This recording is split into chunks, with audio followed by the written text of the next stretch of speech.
CBT हो रहा है, खूब धड़ल्ले से लीक हो रहा है। तो जो एग्जाम कराने वाली कंपनी है एसएससी में एडिक्विटी, तो उस कंपनी के लिए उन्होंने बताया है कि उन कर्मचारियों से मेरी सेटिंग पहले ही हो गई थी कि लैब आप खोलो, उन्होंने बोल दिया, और लैब में ऐसे ऐसे सेट कर देंगे और जो प्रॉफिट होगा मुझे 30% मिलेगा। तो इसका कोई खुलासा हुआ? बिल्कुल हुआ है, बिल्कुल हुआ। ये सारे खुलासे की बात मैं कर रहा हूँ, एक भी बात वैसी नहीं कर रहा हूँ जो खुलासे की नहीं। तो सीधा वो बताते भी नहीं है कि हाँ धांधली चल रही थी, वो सीधा कहेंगे तकनीकी कारणों से कानपुर के इन सेंटर्स के जो है रिशेड्यूल कर दिए गए हैं एग्जाम। आगे किसी भी तरह का एक भी अगर सेंटर पर लीक ऐसा कुछ हैक का पाया गया तो हम पूरा एग्जाम रद्द कर देंगे, ऐसा बोले एसएससी आकर।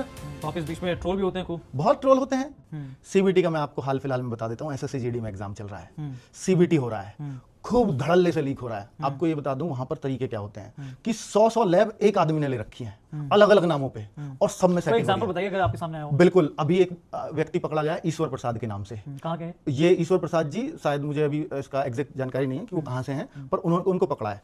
तो जो एग्जाम कराने वाली कंपनी है एसएससी में एडिक्विटी, तो उस कंपनी के लिए उन्होंने बताया है कि उन कर्मचारियों से मेरी सेटिंग पहले ही हो गई थी कि लैब आप खोलो, उन्होंने बोल दिया, और लैब में ऐसे ऐसे सेट कर देंगे और जो प्रॉफिट होगा मुझे 30% मिलेगा। एसएससी जीडी का है? हाँ, एसएससी जीडी का। उन्होंने बोला 30% की प्रॉफिट की हिस्सेदारी थी मेरी। तो जितने भी बच्चों से पैसे आएंगे इस धांधलेबाजी में, उसमें जो है मेरा इतना हिस्सा होगा। अब सोचिए, उसने बताया यूपी में मेरी लैब से बहुत सारी, मेरी जो है हरियाणा में लैब्स है, राजस्थान में लैब्स हैं। बिल्कुल, अभी जो एसटीएफ उसकी जांच कर रही है, यूपी के उन्होंने ये नहीं बताया कहाँ कहाँ के लैब है। तो लेकिन उन्होंने, एसटीएफ ने भी ये आधिकारिक बयान जारी किया, 100 से अधिक लैबों में इनकी आशंका है, और अभी ऐसा हो सकता है कि 500 से भी अधिक हो इनकी लैब। आधिकारिक बयान है, और 100 से अधिक लैब। अब मैं इस बात को कह रहा हूं कि ऑनलाइन एग्जाम कितना सेफ है। 100 से अधिक लैबों में वो कराता होगा सेटिंग। अब सोचिए 20 व्यक्ति भी एक लैब से करा रहा होगा, 2000 बच्चों के साथ उसने बढ़िया नंबर दिलवाएगा।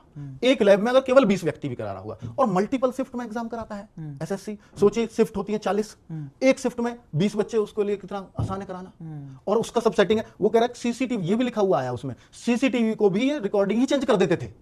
और उस बच्चे के क्वेश्चंस क्या होते हैं कि जैसे वो लैपटॉप कंप्यूटर पे क्वेश्चंस आते हैं सीबीटी में, तो कंप्यूटर में खुद वो हैक कर लेते हैं पूरा सिस्टम पहले से ही, जो उन्होंने सेटिंग कर रही थी, हैक हो गया। बच्चे को बस कंप्यूटर पे बैठे रहना है और टिक अपने आप लगता चला जाएगा। तो इसका कोई खुलासा हुआ? बिल्कुल हुआ है, बिल्कुल हुआ। इस सारे खुलासे की बात मैं कर रहा हूं, एक भी बात वैसी नहीं कर रहा हूं जो खुलासे की नहीं है। तो सारे आधिकारिक बयान ऑफिशियल है। आप चाहे अभी भी गूगल करोगे तो सब कुछ मिल जाएगा आपको।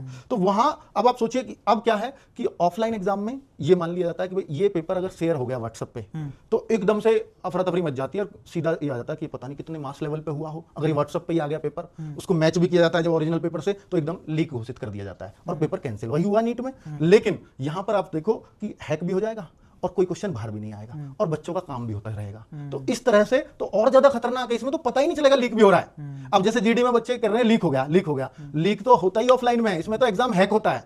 लीक नहीं हुआ, हैक हुआ, और हैक पे कोई एक्शन नहीं लेते। क्या कह देगी संस्था सीधी सीधी आगे, एनटीए एसएससी जीडी क्या कह देंगे, एसएससी जो करती है भर्ती, वो कह देगी यहां पे हुआ था हैक, हमने उनको पकड़ लिया। अब है ही नहीं एक भी, तो री एग्जाम की डेट्स आ जाती है। री एग्जाम आती ही नहीं है। हैक था, इन बच्चों को ये गलत करते हुए पाए गए, इनको पकड़ के जेल भेज दिया, काम खत्म, और जगह गया ही नहीं पेपर। इस बात की क्या गारंटी है तुमने सारे पकड़ लिए? कुछ तो आपसे भी छूट गए होंगे। तो यहाँ वो मतलब पारदर्शिता रह नहीं जाएगी ऑनलाइन। एसएससी जीडी जो आप बात कर रहे हैं, एसएससी जीडी के जो ऐसे खुलासे हुए हैं, उसको लेकर शासन प्रशासन ने क्या अपडेट आगे दिया है? कुछ भी नहीं।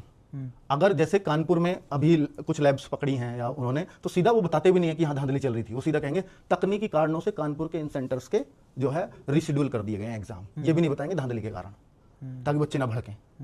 तो ये तो एसएससी को एक तो ये कर दे कम से कम एसएससी कि भाई आगे किसी भी तरह का एक भी अगर सेंटर पर लीक ऐसा कुछ हैक का पाया गया तो हम पूरा एग्जाम रद्द कर देंगे, ऐसा बोले एसएससी आकर। और एसएससी ये बताए कि आप अब तक कितने में हुई है, इसको आप निकालो। और आप एसएससी पे क्या है, एसएससी की जो भी भर्ती होंगी एसटीएफ जांच करेगी, उन पर लेटेस्ट उपकरण नहीं है उनको खोजने के। सीबीआई से कराओ ना, एक भी पेपर की अगर जांच इन्होंने एसएससी ने सीबीआई से करा दी, सारे खुलासे आ जाएंगे सामने कि कितनी जगह हैक किया गया था, कितने लोगों से हैक हुआ था। अब ये जो आप देख रहे हैं ईश्वर प्रसाद, ये भी एक टाइम पे, क्योंकि एसटीएफ उतने शायद सबूत नहीं जुटा पाए, क्योंकि उतनी लेटेस्ट चीजें नहीं है उनके पास, तो ये भी ईश्वर प्रसाद भी हो सकता है नहीं बच के निकल जाए, इतना बड़ा होने के बावजूद कि 100 लैब जिसके अंडर हो और सब में धांधली चल रही हो।